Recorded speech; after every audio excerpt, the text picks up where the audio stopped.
déjà, peut-être arrêter de faire les imbéciles avec ce qu'on fait, alors qu'on va, à mon avis, lourdement payer, hein, c'est ce qu'on fait vis-à-vis de la Russie. C'est obéir aux États-Unis, c'est... On n'envahit pas un autre pays. Oui, Voilà. d'accord. Enfin, je vais pas reparler là-dessus, je me suis suffisamment exprimé là-dessus, mais excuse-moi, mais c'est un total montage américain depuis le début, hein, l'histoire ukrainienne. Donc, ils ont fait tout ce qu'il fallait pour nous couler. Et ils ont réussi. Ils ont réussi. C'est mon prisme et je l'assume. Et même si Raphaël n'est pas content.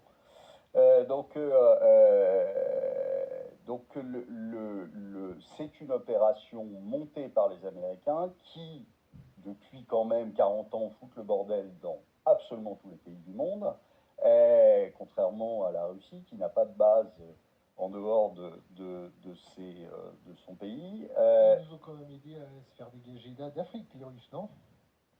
Non, je crois qu'on s'est dégagé tout seul. Tu sais, ça fait très longtemps que Macron se fout de la gueule des présidents africains.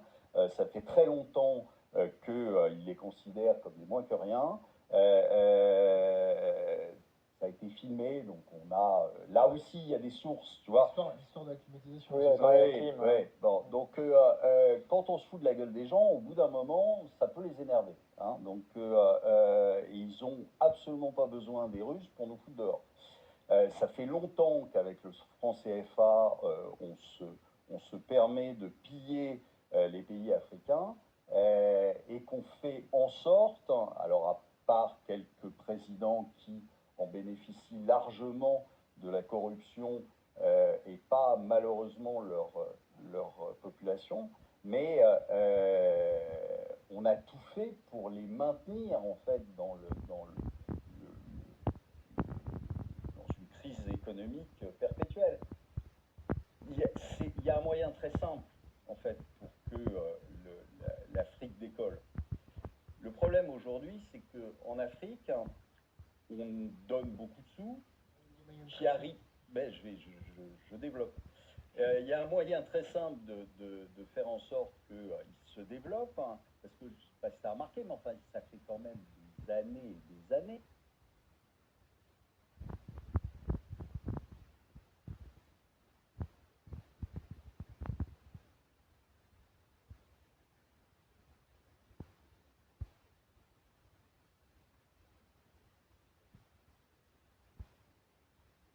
Paye en général un peu en dessous de ce qu'on devrait les payer sur les marchés. Mais le problème, il n'est pas là. Le problème, c'est qu'en fait, ils n'ont aucune industrie de transformation. Donc, en fait, la valeur ajoutée, c'est chez nous qu'on la fait. Donc, on leur prend leurs matières premières, qu'on leur achète. D'accord? Qu'on leur achète un peu moins cher, je te dis, que sur les marchés, mais qu'on leur achète quand même. Mais le problème, c'est qu'il n'y a pas de valeur ajoutée. Et donc, la valeur ajoutée ne reste pas dans le pays. La valeur ajoutée, elle est faite ailleurs. Elle est faite dans les pays occidentaux. Qui prennent les matières premières, qui les emmènent chez eux et qui en font des produits. Tant que tu n'auras pas d'industrie de transformation sur place, et donc une valeur ajoutée qui restera sur place, tu n'auras aucun développement. Tu peux mettre des milliards, tu n'auras aucun développement. Donc, c'est voulu, et c'est voulu par nos pays depuis très longtemps. Tant qu'on continuera à fonctionner comme ça, eh bien, l'Afrique ne se développera pas. Et à ce moment-là, qu'est-ce qui va se passer? Il va se passer que le mieux disant, c'est-à-dire aujourd'hui probablement le chinois, le mieux disant va continuer à s'installer en Afrique, hein, et nous, qui avons plus les moyens qu'on avait avant pour corrompre les dirigeants africains, eh bien on va se faire lourder. C'est ce qui est en train de se passer. Et tu vois, il n'y a pas besoin des Russes pour ça.